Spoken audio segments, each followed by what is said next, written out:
Hello friends, welcome to our YouTube channel stupid learners. तो आज से हम इंडियन पॉलिटी के सिलेबस का पार्ट 1 डिस्कस करने जा रहे हैं। इसमें जो सबसे पहला टॉपिक है वो है हिस्टोरिकल बैकग्राउंड। तो चलिए शुरू करते हैं आज का लेक्चर। तो जब भी हम संविधान की बात करते हैं तो ऐसा तो हुआ नहीं होगा ना कि किसी एक को एक दिन सपना आया होगा कि यार हमारे देश का ना एक संविधान होना चाहिए, और अगले दिन 3-4 लोग बैठे होंगे और उन्होंने बैठ के संविधान लिख दिया होगा। This is impossible. तो ब्रिटिश रूल के दौरान ऐसे क्या क्या इवेंट्स हुए थे, ऐसी क्या क्या चीजें हुई थी जिन्होंने इंडियंस को प्रोवोक किया था, ये सोचने पर मजबूर किया था कि उनका भी अपना एक संविधान होना चाहिए। वो सब हम इस चैप्टर में डिस्कस करेंगे। तो जैसा कि आप सभी जानते हैं, ब्रिटिशर्स इंडिया में एज अ ट्रेडर्स आए हुए थे ईस्ट इंडिया कंपनी के रूप में। और स्टार्टिंग में इंडिया आने का मेन गोल सिर्फ यही था कि इंडिया में आके ट्रेड करना है और ज़्यादा से ज़्यादा प्रॉफिट कमाना है। इंडिया की पॉलिटिक्स में ये बिल्कुल भी इंटरेस्टेड नहीं थे। बट धीरे धीरे क्या हो गया कि टाइम बढ़ता गया और इनके डिजायर्स बढ़ने लगे, तो ये क्या करने लगे, ज़्यादा ट्रेड राइट्स की मांग करने लगे। तो इनके ज़्यादा ट्रेड राइट्स की मांग करने की वजह से इनका जो इंडियन राजा महाराजा थे उनसे ना कॉन्फ्लिक्ट बढ़ने लग गए।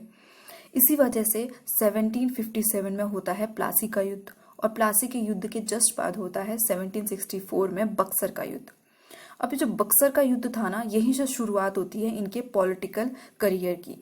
क्योंकि बक्सर के युद्ध के बाद ईस्ट इंडिया कंपनी को बंगाल, बिहार और उड़ीसा में दीवानी राइट्स मिल गए थे। अब ये दीवानी राइट्स क्या थे, किसी एक पर्टिकुलर जगह के रिवेन्यू और सिविल जस्टिस के ऊपर राइट्स को हम दीवानी राइट्स बोलते हैं। और यहीं से इंडिया में ईस्ट इंडिया कंपनी के पॉलिटिकल फंक्शंस की शुरुआत होती है। अब जब इनको ट्रेड राइट्स ज़्यादा मिल चुके हैं, इनके पास दीवानी राइट्स हैं, इसका मतलब तो कंपनी को दिन पर दिन बहुत ज़्यादा प्रॉफिट करना चाहिए। बट 1770s के आते आते क्या देखा गया कि जो ईस्ट इंडिया कंपनी है ये तो बहुत ज़्यादा लॉस में है, और जो ऑफिशियल्स हैं ईस्ट इंडिया कंपनी के वो बहुत ज़्यादा प्रॉफिट में हैं। तो ब्रिटिश गवर्नमेंट को ये बात समझ में नहीं आई, तो इसलिए उन्होंने एक कमेटी बैठाई, और कमेटी में ये बात सामने आई कि ईस्ट इंडिया कंपनी में बहुत ज़्यादा करप्शन चल रहा है, जिसके चलते जो कंपनी है वो तो बहुत ज़्यादा लॉस में है, और जो ऑफिशियल्स हैं वो मजे कर रहे हैं। और जो इस करप्शन के पीछे का मेन रीजन पाया गया वो ये पाया गया कि जो ब्रिटिश गवर्नमेंट थी उसने ईस्ट इंडिया कंपनी के जो ऑफिशियल्स थे उनको प्राइवेट ट्रेडिंग के राइट्स दिए हुए थे। इसका मतलब कि वो ईस्ट इंडिया कंपनी के रूप में तो ट्रेड कर ही रहे थे, इसके अलावा वो इंडिविजुअल भी अपने प्रॉफिट के लिए ट्रेड कर सकते थे।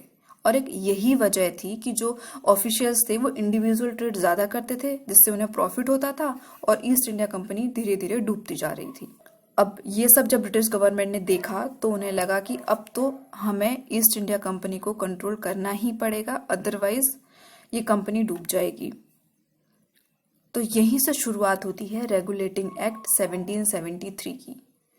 इससे पहले कि हम रेगुलेटिंग एक्ट को डिस्कस करें, एक मेन पॉइंट ये भी याद रखना कि जो ब्रिटिशर्स का रूल था इंडिया में 1773 से 1858 तक, उसे हम कंपनी रूल के नाम से जानते हैं, क्योंकि इस टाइम तक ईस्ट इंडिया कंपनी ही इंडिया में रूल कर रही थी। बट 1858 से 1947 तक जो ब्रिटिशर्स का इंडिया में रूल था उसे हम क्राउन रूल कहते हैं, क्योंकि इसके बाद से डायरेक्ट जो ब्रिटिश क्राउन था वो इंडिया में रूल कर रहा था। ठीक है, अब हम देखेंगे रेगुलेटिंग एक्ट और इसके फीचर्स।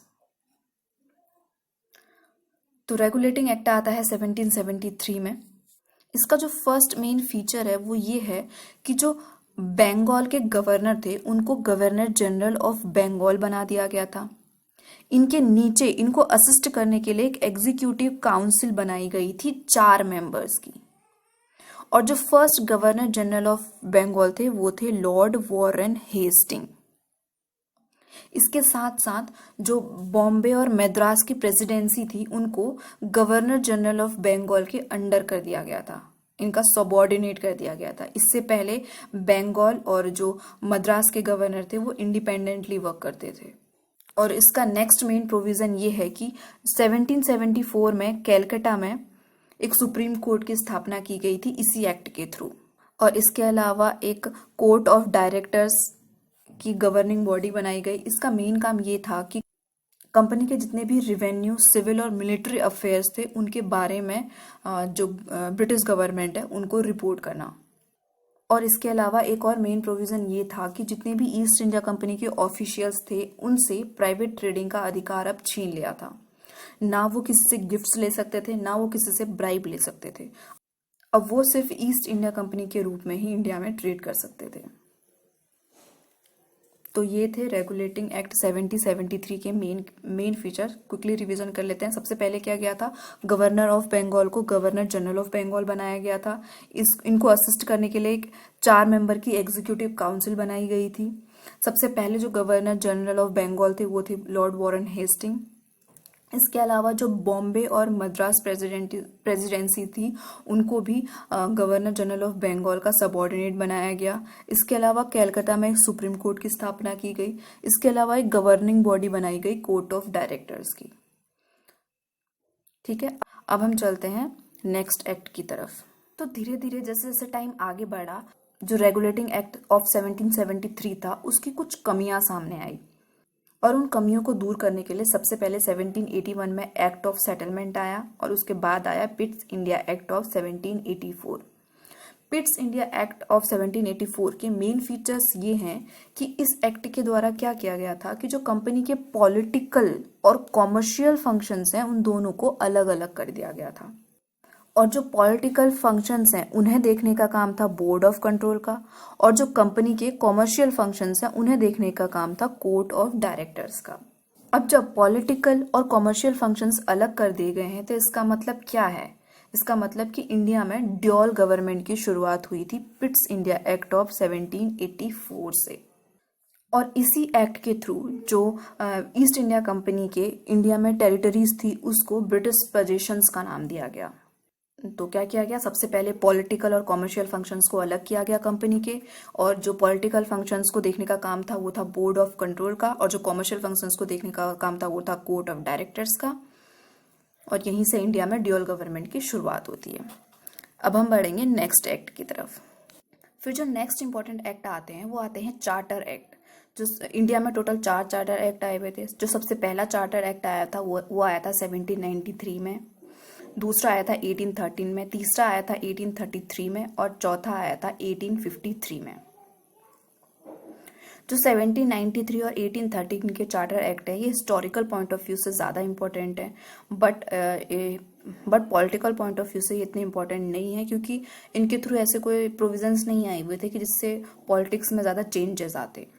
जो 1793 का रेगुलेटिंग एक्ट है उसके जो 2 इम्पोर्टेंट प्रोविजंस हैं वो ये हैं कि पहला तो इसमें जो गवर्नर जनरल ऑफ बंगाल था उसकी पावर्स को बढ़ा दिया गया था, और दूसरा ईस्ट इंडिया कंपनी के रूल को 20 साल के लिए एक्सटेंड कर दिया गया था। अब जो ये ईस्ट इंडिया कंपनी थी ना, इसको इंडिया में ट्रेड मोनोपोली मिली हुई थी, यानी कि सिर्फ ईस्ट इंडिया कंपनी ही इंडिया में ट्रेड कर सकती है और यूरोपियन कंट्रीज इंडिया में ट्रेड नहीं कर सकती थी। अब जब ब्रिटेन में अदर ट्रेडर्स ने ये देखा कि यार ईस्ट इंडिया कंपनी तो इंडिया में ट्रेड कर रही है और अच्छा खासा प्रॉफिट कमा रही है, तो उन्होंने ब्रिटिश पार्लियामेंट में ये डिमांड रखी कि जो ईस्ट इंडिया कंपनी का जो ट्रेड मोनोपोली है उसे ख़त्म किया जाए, ताकि वो लोग भी जाके इंडिया में ट्रेड कर सकें। इसी डिमांड को स्वीकार किया गया था 1813 के चार्टर एक्ट में। इसमें क्या किया था कि जो ईस्ट इंडिया कंपनी है उसका चाइना से ट्रेड और उसके चाय को ट्रेड को छोड़ के उसकी जो ट्रेड मोनोपोली थी वो ख़त्म कर दी गई थी। यानी कि जो अब अदर ब्रिटिश ट्रेडर्स हैं, अदर ब्रिटिश ट्रेडिंग कंपनीज हैं, वो भी इंडिया में ट्रेड कर सकती थी, सिर्फ चाइना के साथ ट्रेड को छोड़ के और सिर्फ चाय के ट्रेड को छोड़ के। फिर आता है 1833 का चार्टर एक्ट और 1853 का चार्टर। जो 1833 का चार्टर एक्ट आता है इसके थ्रू क्या किया था, जो 1813 के चार्टर एक्ट में चाइना के साथ ट्रेड और चाय के साथ ट्रेड को लेकर ईस्ट इंडिया कंपनी को छूट दी गई थी, वो भी यहाँ पर ख़त्म कर दी गई थी। अब 1833 के चार्टर एक्ट और 1853 के चार्टर एक्ट को हम आगे डिटेल से डिस्कस करेंगे। अब हम डिस्कस करेंगे 1833 का चार्टर एक्ट। इस एक्ट के थ्रू जो फर्स्ट मेन प्रोविजन किया गया था वो ये किया गया था कि जो गवर्नर जनरल ऑफ बंगाल थे उनको गवर्नर जनरल ऑफ इंडिया बना दिया गया था। गवर्नर जनरल ऑफ बंगाल को गवर्नर जनरल ऑफ इंडिया बना दिया गया था, और जो first governor general of India थे वो थे लॉर्ड विलियम बेंटिक। जैसे कि अभी हमने डिस्कस किया था कि जो 1833 का एक्ट था उसके थ्रू जो ईस्ट इंडिया कंपनी की ट्रेड मोनोपोली थी वो पूरी तरीके से ख़त्म कर दी गई थी, यानी कि अब ये पूरी तरीके से एक एडमिनिस्ट्रेटिव बॉडी बन चुकी थी। और ये जो एक्ट था ये इंडिया में सेंट्रलाइजेशन ऑफ गवर्नमेंट का फाइनल स्टेप था। इसके अलावा जो भी लॉज इस एक्ट से पहले बनाए जाते थे उनको रेगुलेशंस कहा जाता था, बट जो लॉज इस एक्ट के बाद बनाए गए उन्हें एक्ट कहा गया। अब रेगुलेशन और एक्ट में क्या डिफरेंस है? जो रेगुलेशंस होते हैं वो नॉर्मल रूल्स और कोड्स होते हैं, और वहीं जो एक्ट्स होते हैं वो लीगल पॉलिसीज होती हैं। और जो नेक्स्ट इंपॉर्टेंट स्टेप था वो ये था कि जो सिविल सर्विस ऑफिसर्स हैं उनके रिक्रूटमेंट के लिए एक ओपन कंपटीशन करने की बात कही गई थी। याद रखना ये सिर्फ अटेम्प्ट था, अभी ओपन कंपटीशन शुरू नहीं हुआ था। तो क्विकली रिवीजन कर लेते हैं। सबसे पहले क्या था कि जो गवर्नर जनरल ऑफ बंगाल था उसे गवर्नर जनरल ऑफ इंडिया बना दिया गया था। ये एक फाइनल स्टेप था इंडिया में गवर्नमेंट के सेंट्रलाइजेशन के लिए। इसमें जो ईस्ट इंडिया कंपनी की ट्रेड मोनोपोली थी उसे पूरी तरीके से ख़त्म कर दिया गया था। अब ईस्ट इंडिया कंपनी एक प्योरली एडमिनिस्ट्रेटिव बॉडी बन चुकी थी। इस एक्ट से पहले जो भी लॉज थे उन्हें रेगुलेशंस कहा जाता था, बट इस एक्ट के बाद जो भी लॉज आई उन्हें एक्ट कहा गया। और इसके अलावा एक अटेम्प्ट किया गया कि एक ओपन कॉम्पिटिशन रखा जाए सिविल सर्विस ऑफिसर्स के रिक्रूटमेंट के लिए। ठीक है, अब नेक्स्ट इंपॉर्टेंट एक्ट आता है 1853 का चार्टर एक्ट।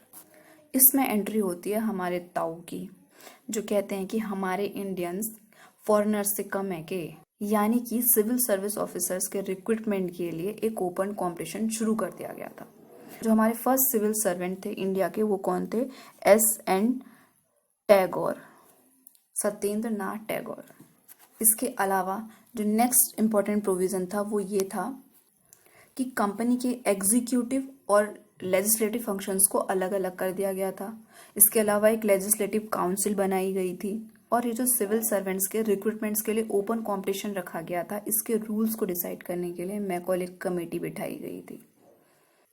इसके अलावा कुछ और मेन प्रोविजंस हैं इसमें, जैसे कि इससे पहले क्या हो रहा था कि 20-20 साल के लिए कंपनी के रूल को एक्सटेंड कर दिया जा रहा था, बट जो 1853 का चार्टर एक्ट था इस एक्ट के थ्रू ये बात कही गई कि जो कंपनी का इंडिया में रूल है वो सिर्फ तब तक है कि जब तक ब्रिटिश पार्लियामेंट चाहती है, सिर्फ तब तक हो सकता है, यानी कि ब्रिटिश पार्लियामेंट इस कंपनी रूल को कभी भी खत्म कर सकती है। तो सबसे पहले हमने क्या देखा, एक ओपन कंपटीशन रखा गया सिविल सर्वेंट्स के रिक्रूटमेंट्स के लिए, और कंपनी के एग्जीक्यूटिव और लेजिस्लेटिव फंक्शंस को अलग अलग किया गया। एक लेजिस्लेटिव काउंसिल बनाई गई, और साथ ही साथ जो सिविल सर्वेंट्स थे उनकी अपॉइंटमेंट के क्या क्या रूल्स होंगे ये सब डिसाइड करने के लिए मैकॉले कमेटी बनाई गई। और साथ ही साथ ये भी कहा गया कि जो कंपनी का रूल है ये सिर्फ तब तक है जब तक ब्रिटिश पार्लियामेंट चाहती है, ब्रिटिश पार्लियामेंट कंपनी रूल को कभी भी खत्म कर सकती है। तो आज के लेक्चर में हमने क्या क्या डिस्कस किया? सबसे पहले हमने डिस्कस किया 1773 का रेगुलेटिंग एक्ट, फिर हमने डिस्कस किया 1784 का पिट्स इंडिया एक्ट, फिर हमने डिस्कस किया चार चार्टर एक्ट। सबसे पहला था 1793 का चार्टर एक्ट, फिर आया था 1813 का चार्टर एक्ट, और फिर आया था 1833 का चार्टर एक्ट, और फिर आया था 1853 का चार्टर एक्ट। और इसी के साथ 1858 में जो इंडिया में कंपनी रूल था वो समाप्त हो जाता है। तो आज के लेक्चर में बस इतना ही। Thank you. अगर आपको ये लेक्चर बेनिफिशियल लगता है तो चैनल को सब्सक्राइब कीजिए, और अगर आपके कुछ डाउट्स हैं तो आप नीचे कमेंट सेक्शन में कमेंट कर सकते हैं। Thank you, bye bye, take care.